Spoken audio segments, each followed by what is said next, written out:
لربما مات الشعر محترقا بين أصابعي، وشهر أيلول كل ما بقي في داخلي.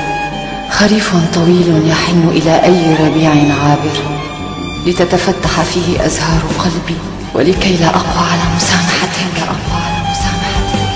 بماذا تريدني أن أصف شهر أيلول المصفر؟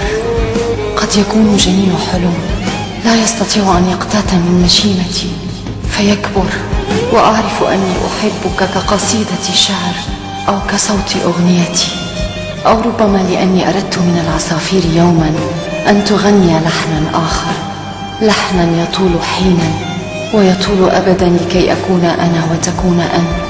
لكن غناء الملحنيين لم يعرف غير الجنائز، فصرت ألما يحلق فوق أضرحتي، وأنا أعاتب ذاك القلب عندما يتم قصيدتي، وأهمل شالي يلوح عاريا فوق خشب تابوتي فيكتب النهاية قبل البداية.